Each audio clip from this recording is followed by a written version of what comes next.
todos, sejam muito bem-vindos. Nós estamos aqui para mais uma leitura, mais um capítulo do nosso livro Pecados Intocáveis.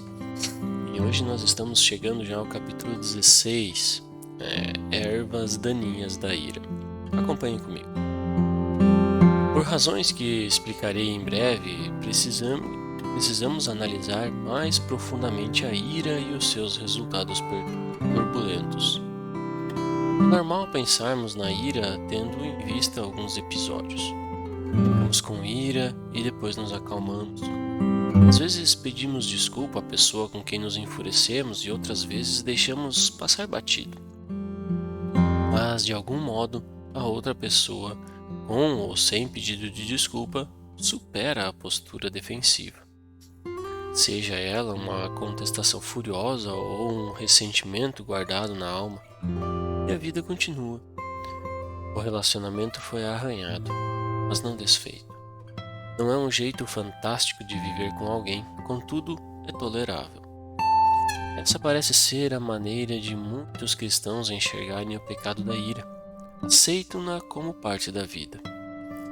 No entanto, a Bíblia não é tão complacente com a ira. Pelo contrário, manda que seja eliminada da nossa vida. Efésios capítulo 4, verso 31 e Colossenses capítulo 3, verso 8. Se você examinar esses versículos, descobrirá que em cada um deles a ira está associada a pecados horríveis, como amargura, reclamação, calúnia, maldade, conversa obscena. Também está incluída na lista de pecados repugnantes de 2 Coríntios 12, 20. É óbvio que a ira não anda bem acompanhada e normalmente se associa ao que consideramos pecados sérios, podendo até mesmo nos fazer cair em algum deles. Mas como entender o versículo que diz: irai-vos e não pequeis, não se ponha o sol sobre a vossa ira? Efésios capítulo 4, verso 26.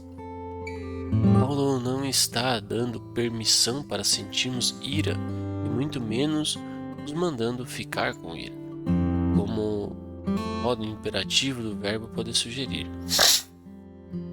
Sabendo que sentimos ira, Paulo está nos ensinando a lidar com ela. Basicamente, ele está dizendo: não se agarre à ira, livre-se dela o mais rápido possível. Este é o motivo do esclarecimento: não se ponha sol sobre a vossa ira. Temos uma expressão idiomática que aconselha: corte o mal pela raiz. E é isso que Paulo nos manda fazer. Lide com sua ira imediatamente, mas acima de tudo, não vá dormir cheio de ira. Na melhor das hipóteses, ira é pecado, com a rara exceção da ira legítima. Na pior das hipóteses, ela dá origem a pecados mais sérios. Nesse capítulo analisaremos alguns resultados de longo prazo causados pela ira. É o que chamo de ervas daninhas da ira. Escolhi esse título porque erva daninha não é uma planta que desejamos cultivar. As ervas daninhas da ira não são benignas, são nocivas. Envenenam nossa mente e a mente das pessoas que nos cercam. Quais são algumas ervas daninhas que brotam da fermentação da ira? Ressentimento é a ira guardada no peito.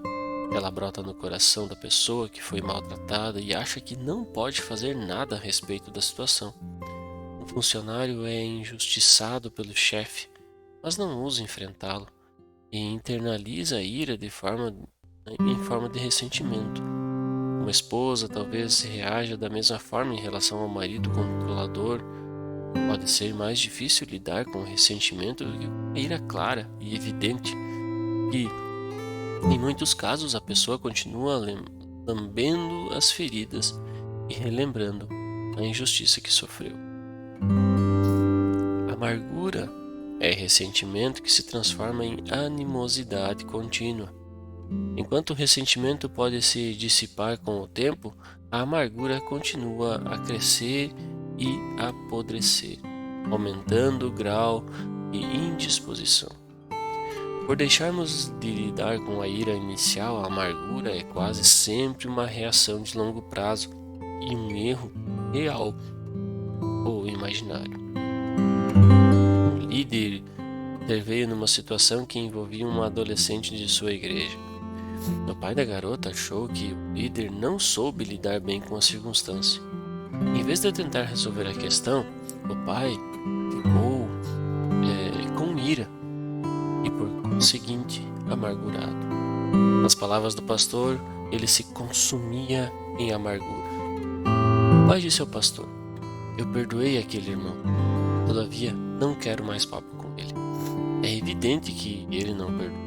O perdão verdadeiro resulta em relacionamento restaurado e não em animosidade permanente. O homem estava consumido pela amargura, porém, seu farisaísmo não lhe permitia enxergar nisso. Tudo o que conseguia ver era o erro real ou imaginário cometido pelo líder. O pai continuou acalentando a amargura. Como esse episódio ilustra, a amargura é um sentimento frequente na igreja. Alguém é maltratado de alguma forma ou acha que foi maltratado. Em vez de buscar resolver a questão, a pessoa deixa o ressentimento inflamar e tornar-se em amargura com o passar do tempo. Talvez a pessoa tenha buscado resolver a questão, mas o oponente não quis saber de conversa. Pode ser que tenha procurado um dos líderes da igreja e esse fez pouco caso do assunto, despediu-a deixando claro que o problema era todo dela. Não importa se a desfeita foi real ou imaginada, a amargura nunca é uma opção bíblica. Podemos ser magoados e reconhecer que fomos, sem ser amargurados. Certamente a amargura pode acontecer em qualquer relacionamento, mas quase sempre acontece entre pessoas que deveriam se amar. Referi-me à família da igreja. E é isso que somos. Somos irmãos em Cristo, irmãos e irmãs de famílias biológicas, porém também ficam amargurados uns com os outros. Um filho ou uma filha talvez ache que o pai goste mais do irmão do que dele, e sua percepção pode estar correta. Entretanto, se seu filho é cristão, não deve abrigar esse sentimento a ponto de o rancor ser transformado em amargura. Muitas vezes irmãos adultos ficam amargurados porque acham que saíram perdendo na divisão da herança da família. Repetindo, a amargura não é uma opção para quem deseja seguir a Cristo. Inimizade e hostilidade são palavras praticamente sinônimas e denotam um nível mais elevado de má vontade ou animosidade do que o produzido pela amargura. Enquanto a amargura pode, de certo modo, ser acompanhada de comportamento civilizado, geralmente a inimizade ou a hostilidade se mostra abertamente. Quase sempre a pessoa faz isso denegrindo ou descendo a lenha no objeto de sua hostilidade. Além disso, embora a amargura possa ser abrigada no coração, a inimizade ou hostilidade geralmente espalha seu veneno de modo a atingir outras pessoas. Ódio, furor contra alguém, é mencionado várias vezes na Bíblia. Gênesis capítulo 27, versos 41, 50, versos 41, capítulo 50, verso 15, Levítico capítulo 19, verso 18, Salmos de número 55, verso 3, Marcos capítulo 6, verso 19. Entendemos melhor a dimensão da má vontade e da inimizade inferida na palavra ódio quando lemos os dois textos de Gênesis na NVI, Nova Versão Internacional, que usa o termo rancor. Em todos os versículos acima citados, a palavra associada à vingança contra o objeto do ódio. Por exemplo, Esaú passou a odiar Jacó e desejou matá-lo. Gênesis capítulo 27, verso 41. Os irmãos de José tiveram medo que o caçula os odiasse quisessem se vingar pelo mal que haviam sofrido nas mãos deles. Gênesis capítulo 50, verso 15. Lemos no Novo Testamento que Herodes odiava João Batista e queria matá-lo. Marcos capítulo 6, verso 19. É provável que nenhum de nós associe rancor com planos de assassinato.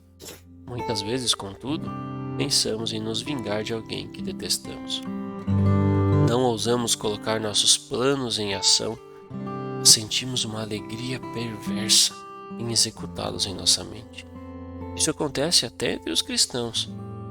Tanto é verdade que Paulo achou necessário escrever a exortação de Romanos, capítulo 12, versos 19 a 21.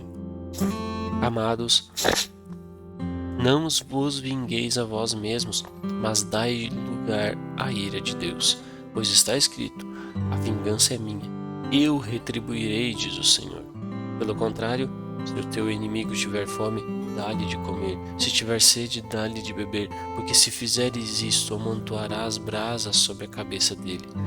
Não te deixes vencer pelo mal, mas vence o mal com o bem.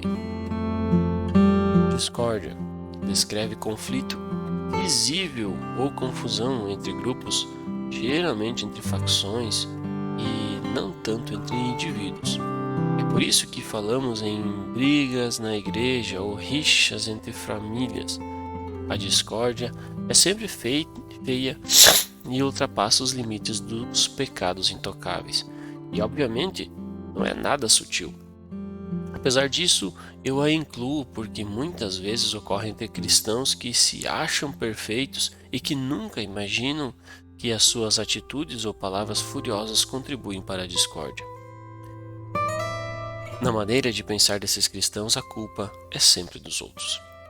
A descrição dessas ervas daninhas da ira não pretende se igualar às definições dos dicionários, e também não foi minha intenção fazer distinção clara entre elas. A terminologia não é importante aqui. Meu objetivo é que entendemos que a ira guardada no peito, além de ser pecado, é espiritualmente perigosa. Se examinamos bem essas ervas daninhas, notaremos a insatisfação, a intensificação da má vontade e do conflito. A ira nunca é estática. Se não for cortada pela raiz, transforma-se em amargura, hostilidade, vingança. É por isso que Paulo advertiu: não se ponha o sol sobre a vossa ira. Como então lidar com a ira antes que ela produza essas ervas nocivas? Como cortar o mal pela raiz de modo que o sol não se ponha sobre ele? Gostaria de apresentar 3 passos básicos. Em primeiro lugar, temos de levar em conta a soberania de Deus em todas as circunstâncias. Deus não instiga ninguém a pecar contra nós, mas permite que isso aconteça. E a permissão tem sempre um objetivo. Geralmente é para que fiquemos mais parecidos com Cristo. Quando os irmãos de José pecaram de modo tão grave contra ele e o venderam à escravidão, o rapaz não ficou amargurado e até lhes explicou: não fostes vós que me enviastes para cá, sim Deus. Gênesis capítulo 45, verso 8. Sei que José disse isso quando já era a segunda pessoa mais importante do Egito. Contudo, suas palavras eram verdadeiras desde o dia em que ele foi vendido como escravo pelos irmãos.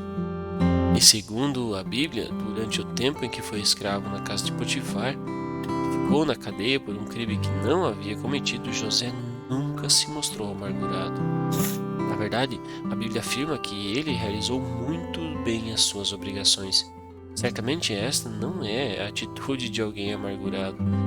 E que era tão respeitado por Potifar e o carcereiro, os dois lhe delegaram tarefas de grande responsabilidade. Descobri que crer de coração na soberania de Deus é minha primeira defesa contra a tentação de permitir que a ira domine os meus pensamentos e as emoções. Se quero mesmo lidar com a tentação, preciso lembrar-me de que as atitudes de outra pessoa ou pessoas que despertam em minha ira estão sob o controle absoluto de Deus. Embora as atitudes sejam erradas em si, Deus irá usá-las em meu benefício. Como José disse aos seus irmãos: certamente planejaste o mal contra mim, porém Deus o transformou em bem. Gênesis capítulo 5, verso 20. Como já observei, o bem talvez seja a oportunidade de ficarmos mais parecidos com Cristo. Mas pode ser que Deus tenha outros objetivos em mente, como o de nos preparar para tarefas maiores. Talvez nunca saibamos que Deus permitiu uma situação que fez despertar nossa ira. Importa saber que, por mais difícil que seja a circunstância e por mais forte que seja a tentação de explodir de ira, Deus tem o nosso bem em vista.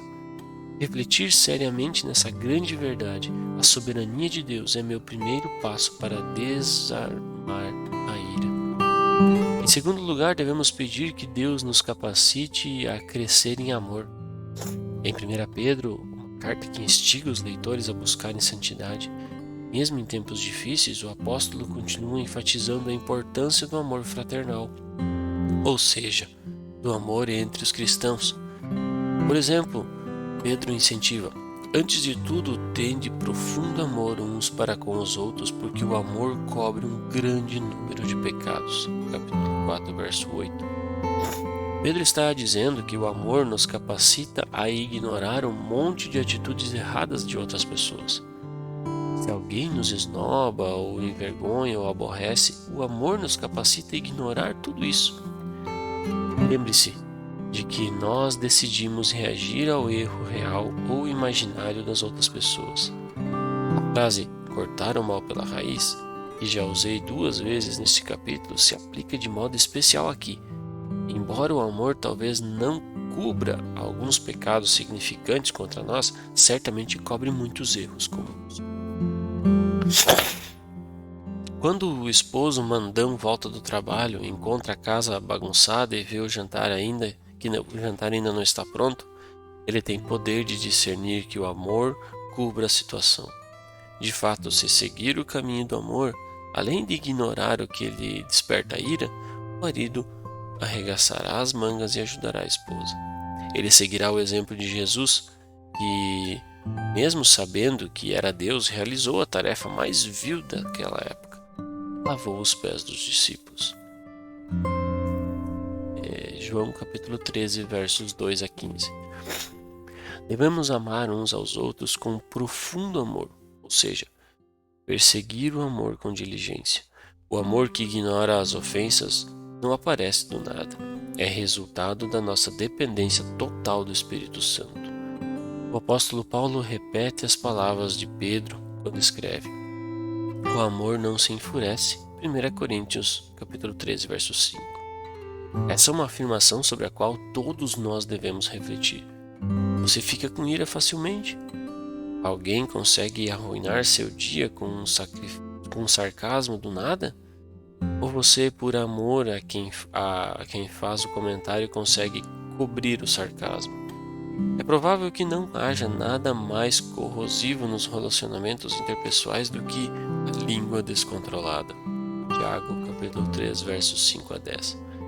No capítulo 19 abordaremos esse assunto do ponto de vista do orador, mas por enquanto vamos nos concentrar em nossa resposta às palavras de terceiros. Existe um velho ditado que afirma: paus e pedras podem quebrar meus ossos, mas as palavras não me atingem. Sabemos que isso não é verdade. Palavras maldosas nos atingem, especialmente se são ditas por alguém chegado a nós. Contudo, nós decidimos se elas irão nos deixar com ira. Podemos absorver a mágoa como fato real sem ficarmos zangados com a pessoa que nos maltratou. Mas para isso, temos de amar a pessoa profundamente. Paulo também afirma: o amor não guarda ressentimento do mal. 1 Coríntios capítulo 13, verso 5. Você costuma arquivar na mente os erros cometidos contra outra pessoa? Contra a sua pessoa? Esse é o caminho certo para a amargura. A afirmação: perdoei, mas não consigo esquecer, não é verdadeira. Se vivemos relembrando velhas mágoas, coisas que aconteceram há anos ou meses, não perdoamos de verdade. Só estamos alimentando a amargura. Não se enfurecer significa parar de lembrar o erro a nós mesmos ou a outra pessoa. Isso não significa que apagamos o sofrimento das nossas mentes. Não há como fazer tal coisa. Significa que tomamos a decisão de não falar no assunto e nem ficar lambendo as feridas. Também quer dizer que, se a questão surgir em nossa mente, talvez engatilhada por outro incidente, é rejeitada logo de cara. Não lhe damos a chance de se fortalecer. Em terceiro lugar, é preciso aprender a perdoar como Deus nos tem perdoado. O texto bíblico que mais ajuda a praticar o perdão é a parábola do servo ingrato, Mateus capítulo 18, versos 21 a 35. Jesus contou a parábola como resposta à pergunta de Pedro: Senhor, até quantas vezes deverei perdoar o meu irmão que pecar contra mim? Até 7 vezes? Verso 21. Que significa perdoar tantas vezes quanto ele pecar. Sabemos bem quantas vezes a pessoa peca contra nós. É a partir disso que Jesus conta a parábola do servo implacável. No entanto, a história não deixa claro quantas vezes temos de perdoar. Todavia, mostra claramente a base para perdoarmos uns aos outros. A parábola conta que o servo de rei lhe devia 10.000 talentos. Um talento valia 6.000 denários. Deixando a matemática de lado, o servo devia o equivalente a 200.000 anos de salário de um trabalhador comum. Algo entre 6 a 8 bilhões de dólares no atual mercado de trabalho. Jesus costumava usar hipérboles para enfatizar um ensino, e foi o que fez aqui. O servo de um rei jamais acumularia tal dívida, mas iremos ver por que Jesus usou uma quantia tão grande de dinheiro. O servo implorou que o rei tivesse paciência e desse tempo para ele pagar o que devia. Era puro sonho do homem. Ele nunca conseguiria pagar tamanha dívida. O rei então ficou com pena do servo e perdoou a dívida. Ao se retirar da presença do rei, o servo encontrou um colega que lhe devia 100 denários. Quantia que representava 4 meses de trabalho, ou, nas contas de hoje, de 10 a 15.000 dólares. O segundo servo também implorou paciência, mas o servo, que acabara de ter uma dívida de no mínimo 6 bilhões de dólares perdoada, se recusou a perdoar e jogou o outro na prisão. A chave da parábola está na enorme diferença entre as duas dívidas, mais de 6 bilhões de dólares contra 10 ou 15.000 dólares. Essa última quantia não é desprezível nem mesmo para nós hoje. Mas para os discípulos que ouviram a parábola diretamente de Jesus, os 15.000 dólares causariam mais impacto porque representavam 4 meses de trabalho. A primeira soma de dinheiro representa nossa dívida moral e espiritual com Deus. Embora o relacionamento mestre-servo daquela época, ou os 6 ou 8 bilhões de dólares tenham sido um exemplo exagerado, uma hipérbole, em nosso relacionamento com Deus. A quantia é uma representação acurada de nossa dívida com Ele. Não importa o quanto sejamos íntegros e espirituais, nossa dívida com Deus é enorme. O estrago que nossos pecados causam à glória de Deus não é determinado pela severidade do erro, mas pelo valor da glória do Senhor. Se eu derramar tinta escura de level num tapete que você comprou num brechó qualquer, foi mal. Mas se eu derramar o mesmo tipo de tinta num tapete persa caríssimo, aí é ruim demais. Por quê? Meu ato até é o mesmo, e a tinta também é a mesma. Porém, existe uma enorme diferença entre os preços dos tapetes. O tamanho do estrago não é determinado pelo tamanho das manchas de tinta nos tapetes, e sim pelo respectivo valor de cada um. É assim que temos de avaliar o nosso pecado contra Deus. Cada pecado que cometemos, não importa seu valor aos nossos olhos, é uma agressão à glória infinita de Deus. Mesmo que um tapete custe milhões de dólares, a quantia não é nada em comparação ao valor da glória de Deus. Portanto, todos nós estamos representados no servo que devia 10.000 talentos. Jamais conseguiremos pagar nossa dívida contra Deus. Voltemos à parábola. O que aconteceu com os bilhões de dólares que o primeiro servo devia? Ele simplesmente esqueceu a história toda? Não houve prejuízo financeiro? Claro que houve. No momento em que o rei perdoou a dívida, seu patrimônio líquido sofreu uma redução de 6 a 8 bilhões de dólares. O rei pagou um alto preço ao perdoar a dívida do servo. Da mesma forma, Deus pagou um alto preço ao nos perdoar. Custou-lhe a morte de seu filho. Não há como avaliar o preço dessa morte. Contudo, Deus o pagou para que fôssemos perdoados da enorme dívida espiritual que tínhamos com Ele. A mensagem é clara. A dívida moral dos erros, das palavras infames e das atitudes contra nós não é nada comparado à nossa dívida com Deus. Não estou diminuindo a seriedade das mágoas ou prejuízos que tenhamos experimentado. Na parábola, os 10 ou 15 mil dólares eram muito mais do que uma vaquinha feita no trabalho. Representavam 4 meses de salário. E os erros que sofremos podem ter sido mais sérios que um menosprezo qualquer ou uma fofoca maldosa. Podem ter causado grandes prejuízos. Mas em comparação ao prejuízo que todos nós causamos à glória de Deus, não significa nada.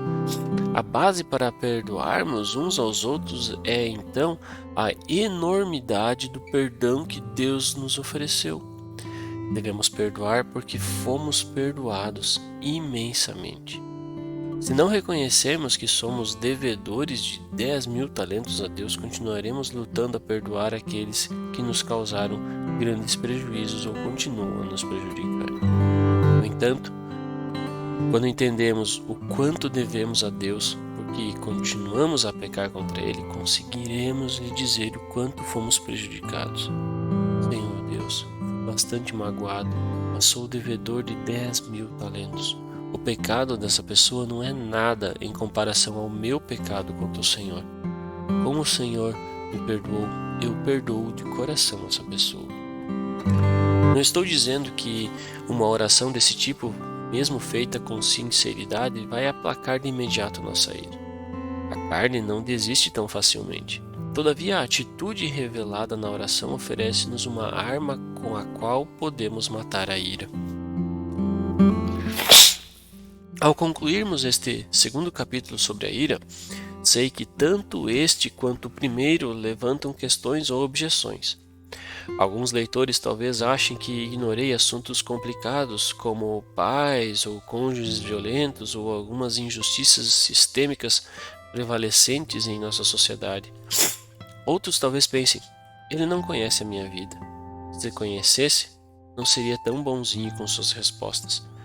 Gostaria de afirmar que o propósito desse livro não é lidar com as várias questões que desencadeiam nossa ira, e certamente não advogo que sejamos cristãos capachos, permitindo que todo mundo nos esmague ou tire proveito de nós.